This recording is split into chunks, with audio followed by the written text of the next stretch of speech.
Welcome back to Pod Save the World. Thank you guys for tuning in. As always, it's Tommy Vietor. My guest this week is Julia Ioffe. She is an excellent reporter at The Atlantic. She's a Russia expert. She's someone who can help us understand not who was in the room with Donnie Jr. in his meeting with the Russians, but why would Putin want to interfere in our elections in the first place? What is his motivation? What was their response? Will it actually deter him, or do we need to worry going forward? She also talked about her experience after writing a profile about Melania Trump, where she was actually viciously attacked by supporters of the Trump administration, and what that experience was like and what it means for our ability to have a free press going forward, and what she's heard from Russian journalists who are worried about the level of access they've seen get reduced week over week, year over year under Vladimir Putin. So thanks for tuning in to Pod Save the World. Hope you guys enjoy the interview. Joining me on Pod Save the World this week is Julia Ioffe. Julia covers national security and foreign policy for The Atlantic. She's also worked as a Moscow-based correspondent for The New Yorker and for foreign policy, among others. She is a Russia expert who was actually born in Moscow. Her family emigrated to the United States in 1990. When she was 7, she attended Princeton University, has an undergraduate degree with a major in history, specializing in Soviet history. Did I credential you thoroughly enough here? You missed my blood type. Ooh, what is it? Don't tell Vlad. We don't want to know. I don't know. Good. He knows, probably. Julia, thank you so much for doing this. You're a Russia expert, but you're also someone that, I don't know, every time I talk to you, I get a perspective that isn't the conventional wisdom that I see on cable news, and that I hear from people that are political observers who happen to be talking about Moscow because Russia is in the news. So thank you again for joining me. The first question I have for you: everyone seemed to believe that Russia interfered in the 2016 election. It seems to be the consensus view from the intelligence community and people in different parties. I feel like I hear a lot of different reasons about why. Was it because Putin liked Trump? Did he hate Hillary? Did he just want chaos in the U.S. generally? Do you have an opinion on this? I do have an opinion on this, and my opinion is that it doesn't have to be one. It doesn't have to be one motive to the exclusion of others. Right. I also think that we haven't seen enough of the kind of intelligence to know exactly how it happened. But my feeling is, from what I've seen, is that it was several clans, several groups doing different things, not really knowing what the other necessarily was doing. For example, when we saw the hack of the DNC, the Russian-born founder of CrowdStrike, a cybersecurity company that was brought in to look at it, Dmitry Alperovich, he said that there were two groups, Cozy Bear, Fancy Bear. We now know that about them, but they were representing different factions within the Russian security services, and they were rooting around in the DNC servers, not knowing about the other bear in there at the same time. They were duplicating each other's work, which says to me that the motives, there was probably a signal given at the top. This is usually how it works. A signal was given at the top, and then it trickled down the very intricate competitive bureaucracy that is Russia. I think and was interpreted in different ways by the bureaucracy. As for the signal that came from the top, I think that Vladimir Putin did not like Hillary Clinton and felt that she really did interfere in his country's internal politics. That, he said that she gave the signal for protesters to come out and protest him in the rigging of parliamentary elections in December of 2011 in Moscow. But I also think that all of this chaos, all of us, losing faith in our system and its ability to, deliver a just verdict, ability to withstand meddling, that we don't trust our president, we don't trust maybe our intelligence community, we're very suspicious of each other, all these hearings, all these leaks, all this chaos, I think from Russia it looks like we've gone insane and like we're cannibalizing ourselves and kind of folding in on ourselves. That looks great. If we're chasing our own tails, that's great for them too. Whether that was the initial motive, I think it doesn't hurt now. But I think there's, again, lots of things going on originally and lots of probably several motives going into it and several ways it was carried out. So I don't think it's as simple as Putin said, I say it's Hillary, and do X, Y, and Z. Right. The image of these two baby bears bouncing around the DNC sort of conjured something I wrestle with in my own head, which is like, I could make a credible argument that Putin may have given this directive, but in some ways he just got lucky. If John Podesta had two-step verification, things probably turn out very differently. Or, I think when I've spoken to your former colleagues in the Obama administration, they were worried going, into the election in the fall. They were worried that there were going to be other shoes that didn't drop, that there was other material that the Russians had gathered and passed to WikiLeaks and, Guccifer and DC leaks that they simply hadn't got around to dropping yet. So we don't know what else they had or didn't have. If it wasn't Podesta, it could have been some other not super tech savvy person somewhere in Clinton land that got, bit by the, I lost that metaphor. Bit by the bear. That works. Yeah. Well, bit by the bear. But exactly, right. Mauled by the bear. Podesta, those emails were embarrassing, ultimately, not that big of a deal. The DNC hack, again, embarrassing, the woefully insufficient response by the FBI and the DNC, the fake news that required us to go along with it and believe it and want to be manipulated it in some instances. So I guess it's sort of building up to the question, do you think we're giving Putin what he wants by talking about Russia all the time? I've heard Russian journalists and activists say the West gives this guy too much credit for being a master strategist and a puppeteer, and really the Kremlin is just as screwed up as your system. Stop giving him all this praise. I tend to agree with that, but he also did accomplish something, right? So even with this contraption misfiring in all these directions, even though it's a very inefficient system with a lot of infighting and a lot of corruption, they did manage to do something. They did, with our help, without our help, they did manage to do something really big. And they've managed to do it elsewhere in the region. They weren't successful in France, but they were successful elsewhere, for example, in Eastern Europe, in Ukraine. So a little chaos goes a long way with Vladimir Putin. But here's the other thing I want to point out. Go back in time to last summer when the DNC emails were hacked. They created chaos at the Democratic National Convention. The Bernie people were livid. They were walking out, right? But then there were, the dribble of leaks coming out all summer, all fall. There would be, yet another batch of emails released. But usually, if you remember, Donald Trump wouldn't let them breathe on his own. He was always overshadowing each and every leak. It was always like the fifth story of that day because Donald Trump had insulted, disabled nurses who were helping burn victims survive cancer. He was doing his utmost to not let WikiLeaks help him. Yes. And so how much of that was actually effective?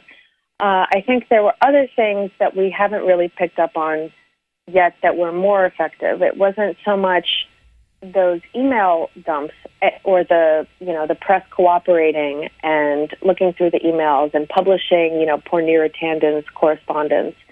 It was also things like knowing how to depress voter turnout with these stories that just chipped away at the credibility of Hillary Clinton, or that, I had voters in Ohio telling me that they saw a story on Russia Today that Hillary Clinton had Parkinson's and yet managed to show no symptoms of it. Why is somebody in Kent, Ohio watching RT? I don't know. How were they able to? This to me is the crucial question. The Russians were not this good. Yep. A few years ago, they did not know what the DNC was. They certainly did not know who John Podesta was. They certainly didn't know what the DCCC was. Watching them lobby in Washington was hilarious. They did not know what they were doing. And then suddenly they know which districts to target in Florida. They know, when to leak certain things. How did they get so good?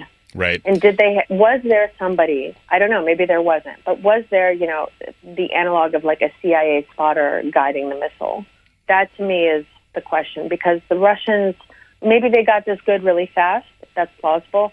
Maybe they had hope. Yeah, we asked Senator Warner about this, and it does seem like a big part of the Intel Committee's investigation is looking into whether there was support because they had this sort of precinct by precinct level of sophistication in terms of their targeting of voters with fake news. And if that occurred, if that collusion occurred, that's big trouble for anybody involved, including our buddy Jared Kushner, who ran that shop and took a lot of credit for it. Or it could be, it might be foot soldiers that go down for this, and nobody in the top echelons of Trump world get in trouble because they lawyer up, and with the foot soldiers who carried it out in Florida 17 or wherever, they end up taking the fall. Yeah, that'd be a very Washington conclusion to everything, is some low-level kid takes the fall. So the Washington Post did a long piece on the Obama administration's response to the hacking, and the quote everybody is seized on, including Donald Trump, was saying that someone, he or she, said that we choked. We know Obama expelled 35 diplomats in response. We know they seized 2 Russian compounds in the U.S. that were used by Russia to spy on us. There were targeted sanctions. There were reportedly some sort of cyber espionage. I asked this same question as Susan Rice. Do you think that response was enough to deter Putin from doing this again? And do you agree with this unnamed official that Obama choked? I think he choked to an extent, but I also think, given, again, it's Monday morning quarterbacking, and I don't know if Obama officials I've spoken to after the fact, although they've been pretty candid about what they could have done better, they also didn't have great intelligence at the time. And, there was a lag between things, when things happened and when they got reported and when the Intelligence Committee reported them to the White House. And then there's the Obama administration's hyper-deliberative approach to things. I'm just envisioning this deliberative professor trying to think about this really elaborate, well-calibrated response to the kid who's throwing spitballs at him, and a couple happen to land and break one of the lenses in his glasses. Yeah. You know what I mean? Yeah. I don't think Putin is deterred. On the other hand, I don't know that he has to do this again. He's already inflicted a lot of damage, again, in part because of our response, because of this 5-alarm fire that we're dealing with in the press every day, in politics. He certainly has done a lot of damage. He might not need to meddle again. Right. He's kind of personally, I think the motive was regime change, in the sense that he has always accused the U.S., often correctly, of engaging in regime change, and that eventually they were coming for him. He's not totally incorrect about that. I think there's no love lost in the foreign policy and defense establishments, national security establishments in Washington towards Vladimir Putin. I think a lot of people would love to see him go. And he kind of showed, two can play at this game. You want to engage in regime change and put your thumb on the scale of elections in other countries, we can do it too, and we can do it in your backyard. You're geeking out with me on Pod Save the World. More on the way. Pod Save the World is brought to you by The Great Courses. With so many historic moments happening right now, it's important to know the details of how we got here. It's quite a positive spin on it, isn't it? That's what I said. That's why you should check out The Great Courses Plus. May you live in interesting times. Get unlimited access to a huge library of video lectures on thousands of topics. There's history, there's politics, psychology, even photography. Learn more about anything that interests you from award-winning, engaging experts. We recommend the course, The Masters of War, History's Greatest Strategic Thinkers. It will not include any of the occupants of the current White House, but, you can see a Jim Mattis getting a nod in there someday. Perhaps. You go to Mar-a-Lago, okay? You get chocolate cake. Andrew Wilson, a professor of strategy and policy at the United States Naval War College, explores the subtleties and complexities of war by examining the theories of key historical strategists and provides valuable insight into the challenges and issues facing our current war on terrorism. Streaming this or any of the lectures from the Great Courses Plus from your smartphone, tablet, laptop, TV, or you can download the videos to watch offline. Right now, the Great Courses Plus is offering our listeners a month free video lectures when you sign up using our special URL, thegreatcoursesplus.com/crookedworld. That's thegreatcoursesplus.com/crookedworld. Start your free month trial today. Sign up at thegreatcoursesplus.com/crookedworld. That's greatcoursesplus/crookedworld. Have I said that enough? I think I did. I think we got it. Did I drill into their brains? Pod Save the World is also brought to you by ZipRecruiter. Are you hiring? Do you know where to post your job to find the best candidates? With ZipRecruiter, you can post your job to 100-plus job sites with just one click. Boom. Then their powerful technology efficiently matches the right people to your job better than anybody else. That's why ZipRecruiter is different. Unlike other job sites, ZipRecruiter doesn't depend on candidates finding you. it finds them. In fact, over 80% of jobs posted on ZipRecruiter get a qualified candidate in just 24 hours. I believe the DCCC is using ZipRecruiter to find some candidates now. Oh, really? Oh, good. Well, anything would help. There's no juggling emails or calls to your office. Simply screen, rate, and manage candidates all in one place with ZipRecruiter's easy-to-use dashboard. Find out today why ZipRecruiter has been used by businesses of all sizes to find the most qualified candidates with immediate results.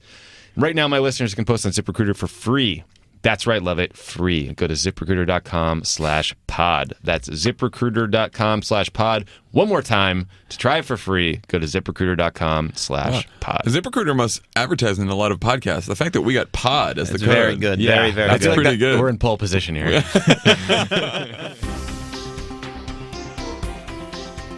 Deep into the defense and intelligence worlds in Washington, as you know, there are a lot of folks who are very much have a Cold War mindset. And we had this weird reprieve during the first few years of the Obama administration with Dmitry Medvedev in power. And, for all his flaws, he and Obama were able to connect and talk about things from this lawyerly perspective and find common ground. And we always assumed and knew that Putin was pulling the strings behind the scenes. But when he decided to take power again, I definitely think it marked a major chill in relations, and things have gone far south since.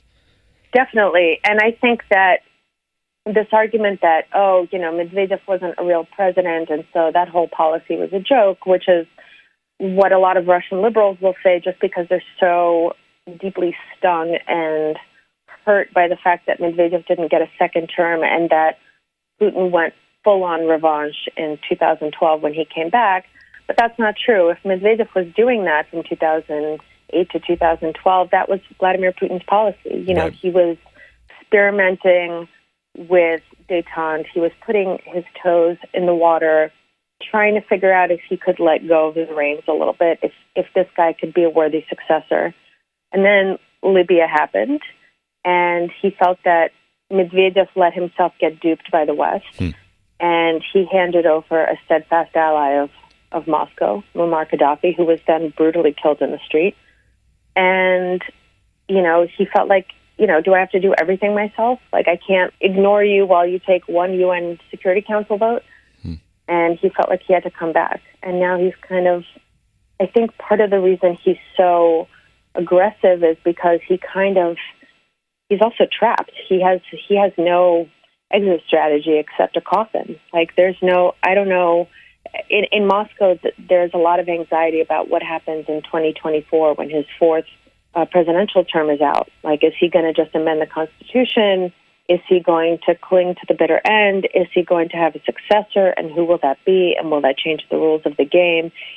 It's also a deeply unsteady regime that is constantly obsessing about its own collapse. So watching us collapse a little bit for a while is, nice comic relief for the Russians. I'm glad we can entertain him. A quick aside on the Obama's response. I think a lot of people hear about us seizing 2 Russian compounds in the United States on U.S. soil that were used by Russians to spy on us, and they're confused. They wonder, why would we allow them to have these compounds in the first place? Why would we let people spy on Americans? What do you know about these compounds? Is this part of the sort of normal unwritten rules that allow spy agencies to operate abroad, or were these different in some way? I actually don't know a lot about these compounds, but I think that, a lot of it is about diplomatic reciprocity, right? Like, the Americans know that a lot of the Russians who are here as diplomats are not really diplomats, and, as long as we keep an eye on them, it's all right, because our guys are doing the same thing, and they're not really State Department, but, CIA or whatever in Moscow. And so it's kind of live, monitor, and let live and monitor. Right. And given that the Russians overstepped those bounds and implemented active measures in our campaign, this is, it got them where it hurts. That's why they're so upset. Also, Russians love insisting on protocol and rules, and so this really gets their goat when you violate some kind of arcane procedure. They love fighting back on that. Also, look, they were told, the day before the sanctions dropped in December, that these would be the shortest lived American sanctions in history, and Trump hasn't delivered for them, and they're getting impatient, and they let it slide at first, but now it's making them also look weak. It's making them look like, they didn't retaliate, which if you don't retaliate in Russia, it makes you look weak. And God knows Vladimir Putin does not like looking weak. Yeah, that's true. In that way, Putin is sort of like the voters in Ohio Trump has not delivered for them. Just sort of like changing gears a little bit. You talked about the exit strategy for Putin, that it might just be a coffin. June, there were these nationwide anti-corruption protests across Russia. There were tens of thousands of very brave people hit the streets.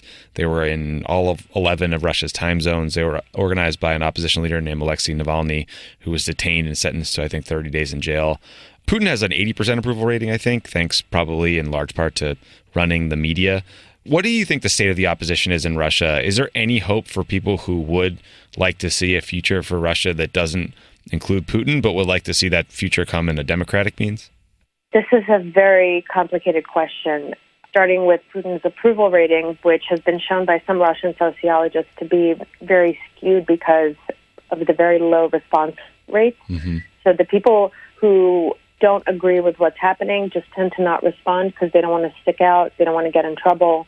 But the people who are most jingoistic and most into what's happening are the ones who are most likely to respond. So it's kind of increasingly a self-selecting crowd that kind of just mirrors the echo chamber of Russian society.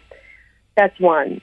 As for the protests, there's this narrative in the U.S. that, in its extreme version, got us into Iraq, which is that if you just get rid of Putin, democracy will flower because it's just the natural state of things. It's not entropy and chaos, it's democracy. And everybody naturally, it's like riding a bike. Everybody naturally knows how to do it, and they'll do it once the tyrant is removed. But unfortunately, Russia is about 123 million Putins. And if you get rid of him, look at what happened when the Soviet system collapsed. The top changed, the symbols changed, but the guts of that machine basically stayed the same. And so far, there's anger, there's dissatisfaction at the corruption, and things aren't going well economically. Not only has the ruble lost half its value, and prices for basic foodstuffs have just jumped. The average salary is somewhere around $300 to $500 a month, probably closer to $300 a month. But Russians are also not used to, they're not Americans. They don't expect that life has to get better and better and better. They actually expect life to get worse and worse and worse. So they got a reprieve of like 10 years of things being great economically, and now they're back to, what they always should have been, which is crap. That's not necessarily going to get them out in the streets. And as for the opposition, it's hard. People come out to these protests. A lot of people get arrested and get a blot on their record, or worse. There's information now that the Kremlin is using facial recognition software on protesters. So even if you weren't arrested that day and you think you got away, they might come back for you afterwards and give you a long prison sentence. And that does scare people. It does work, because most people don't want to fight their entire lives. They just want to live their lives. And it's a lot easier not to fight. And, Putin's not a bloody dictator, but it's enough to put away a couple dozen people and make examples of them for people not to come out. So given how things should be going, given how things are going, how corrupt things are, how bad things are economically, there should be even more people on the streets. The other thing about these protests is people come out for a couple hours and then they go home. And life goes on like nothing ever happened. And they don't get coverage in the state press. It's hard to see how they turn into anything. Right. It's something that we love it fits our notions that people fighting for freedom will eventually get freedom and will make good use of freedom once they get it. But that's not always how the story goes, especially in Russia. So right now I don't see much hope of it really changing and of, Navalny causing a revolution. Who knows? I might be wrong. To quote my friend Mike McFall, who was a buddy of yours, I believe, he was ambassador to Russia under President Obama, he's a scholar of revolutions, and he said, before they happen, revolutions always seem impossible. And after they happen, they always seem inevitable. So who knows? I'm a Russian Jewish girl. I'm naturally a pessimist. I mean, maybe Mike is right. Yeah, look, I mean, it's very easy to romanticize these things and imagine like breaking down a wall with a hammer or like whatever images we've all sort of remember from the long ago past. But the more recent past of revolutions that I've observed or worked on in Egypt, where there was no real opposition, but at least there were institutions that were treated with some trust, like the military, or like you were talking about Gaddafi. I mean, there was absolutely no opposition. There was no one to hand anything over to. Exactly. The international community fell on its face. I don't know why we would think that a country like Russia, that's infinitely more complicated than either of those places, that things would be easy somehow. It's not just that it's more complicated. It's just that these people are out of practice. Putin has been in power for 17 years. He has swept the field clean of any potential rivals. He has made every institution in Russia deeply personalized and dependent on his micromanaging. Everybody is out of practice. And as we know, democracy is hard work. Look at us. We have abysmal turnout rates. Mm-hmm. Our population is not super educated. Our political informational sphere is extremely polarized, and the facts fall victim to that polarization. It's really hard work. And if you're living somewhere in the provinces of Russia and you just want to, survive, you might not have time for that. And you don't have especially if you don't have the education for it and you don't have the practice of it. It's a muscle Russians used for 9 years, between 1991 to 2000. That was it. Yeah. So again, it's not necessarily natural for people. And in terms of us doing Putin's work for him, there is something about our system that makes us vulnerable, and the Russians knowingly or unknowingly exploited that. And if you look at, for example, what happened with France, they did something very similar. There was a guy they didn't like running, Macron. Mm-hmm. They hacked his emails, dumped them, but they dumped them too late. They dumped them a couple hours before the media blackout. That's French law. I think 48 hours before the election, you have to stop political coverage. Right. Actually, Russia has this too, this quiet period too. And A, the media cooperated, and everybody said, so the media cooperated, and B, the French don't have Fox News or Breitbart or InfoWars. And that's true, but the French also don't have an electoral college. The French don't have super low turnout. The French haven't had Fox News for 2 or 3 decades. They don't have Iowa and New Hampshire primaries and these absurd, anachronistic institutions. Like they have a simple pluralistic vote. So a lot of what the Russians did, if we had a different system, might not have had such a disproportionate effect. For example, those 70,000 votes, let's say, the Russians were able to, again, hypothetical, they were able to keep like 300 people, potential Hillary Clinton voters, keep them at home on election day, which, by the way, is on Tuesday. Everybody else in the world votes on the weekend, which keeps working people often away from the ballot. That's another thing. Yeah. Let's say they were able to keep those 300 Hillary Clinton voters at home in one tiny county in Wisconsin, and that, because of the Electoral College, is magnified way out of proportion, whereas if you didn't have those things, like in France, those 300 voters would be balanced out by people in Manhattan or San Francisco or D.C. or whatever, right? So it's not just about Fox News and the media blackout law. It's also just the weird way our system is set up, and like that it produces these massive disproportionate effects on its own. Look, I totally agree. We have structural challenges in our system. We also have a weird sickness in our culture and our media right now, where we'd rather believe the Russian government than an opposition party that we don't like. And a lot of that comes, like you said, from Fox News and Breitbart and InfoWars, which, by the way, are not necessarily institutions that emerged organically. It's because a bunch of people with a point of view poured a ton of money into them and helped them buy and create this influence. And like Donald Trump rode it all the way. So here we are. it's frightening, and it makes me worry about all the sort of steps we could take, paper ballots and cybersecurity measures and all this shit we talk about that we should be doing in wake before the next election. It's like this cultural problem, the societal problem. I don't know how we fix that between now and then. Exactly. There's a part of this that Russia did, for sure, right? Yep. But there's a huge part of it that we did. Totally. Russia did not create Donald Trump. Russia did not create Steve Bannon. Russia didn't create Fox News, and God bless his soul, Roger Ailes, who has been slowly chipping or like fraying the fabric of American political life. Russia didn't create those things. And I worry that the focus, and we need to focus on what Russia did and didn't do as a national security issue in order to, take steps to secure our elections in 2018, 2020. But we also need to do some soul searching about what we did wrong and what doesn't work about our system. You're listening to Pod Save the World. Stick around. There's more great show coming your way. Hey, guys. Pod Save the World is brought to you by Squarespace. Make your next move! Has anyone got a next move they're looking to make? Is anyone looking to make a next website? Making moves. Make your next move with a beautiful website from Squarespace.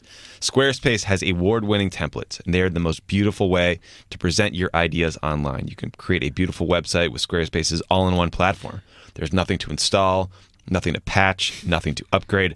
Ever. Squarespace provides award-winning 24/7 customer support and a unique domain experience that is fully transparent and simple to set up. I think that if people want jokes during this ad, they should just close their eyes and remember all the other jokes we've made in the exact same ad. Squarespace is used by a wide range of creatives, people and businesses, musicians, designers, artists, restaurants, and more.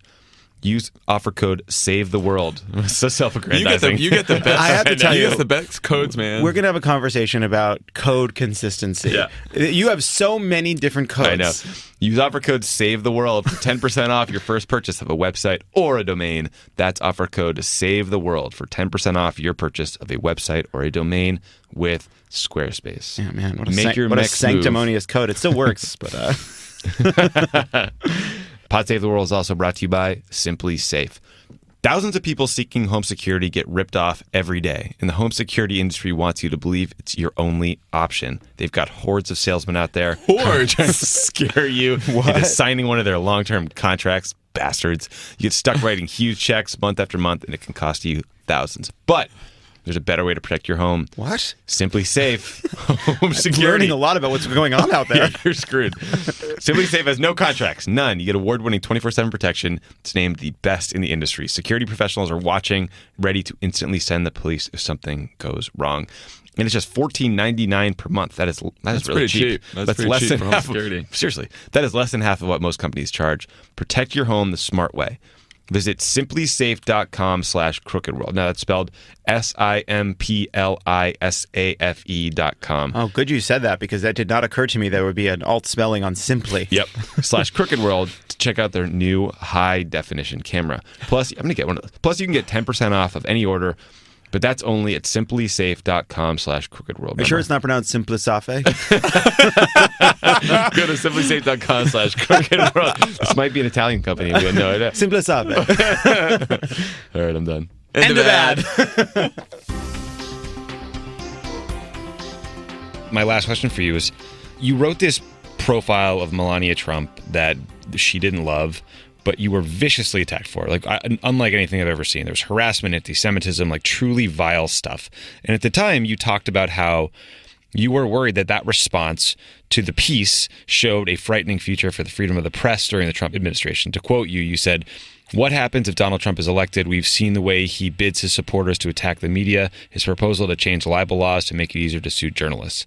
Have your fears become a reality? And what is it like to have the president of the United States personally attacking you for doing your job, for doing journalism? I mean, I just can't imagine being in that position. I also can't imagine, not a year ago, 2 years ago, Ben Jacobs of The Guardian getting body slammed by a candidate for Congress and then still getting elected. Yeah. Something is deeply wrong. And again, I blame people like Roger Ailes and Alex Jones and Steve Bannon for this. But my fears have come true. That what happened there was Melania Trump didn't like that I found her illegitimate brother, and she didn't like that I said something not nice about her face creams infused with caviar. And because of that, I got people ordering homicide cleanups to my apartment. Thank God they had the wrong address. And my fear was, what happens when they discover bad business deals, corruption, etc.?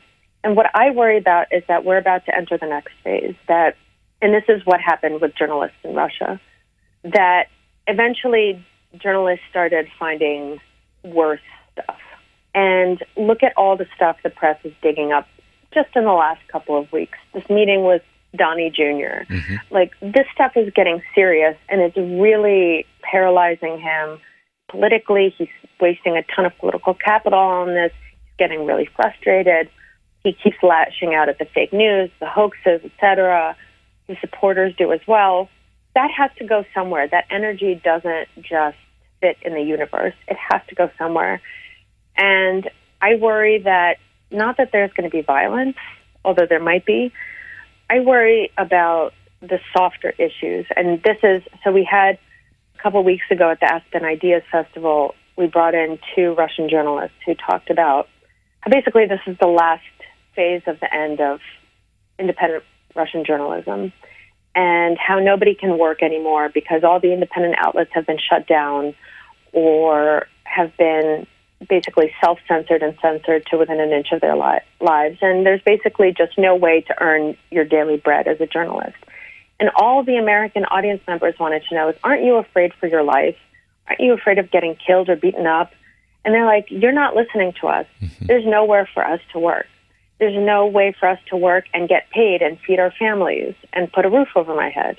And so we can't do our work. We have to do something else. And a lot of the most prominent journalists in Russia are now working in these weird, historical exploration projects, or they've moved into culture. And I worry that that might happen too. And we're seeing that, with some media outlets that I don't want to mention that make a show of fighting Trump, but actually are not, and aren't sufficiently protecting their reporters, aren't sufficiently fighting back for them publicly, but just letting their reporters twist in the wind when Trump comes after them because they're afraid for their access. Yep. They're afraid that they're not going to get the ratings, or they're not going to get a Trump surrogate on their shows, or they're not going to get that interview.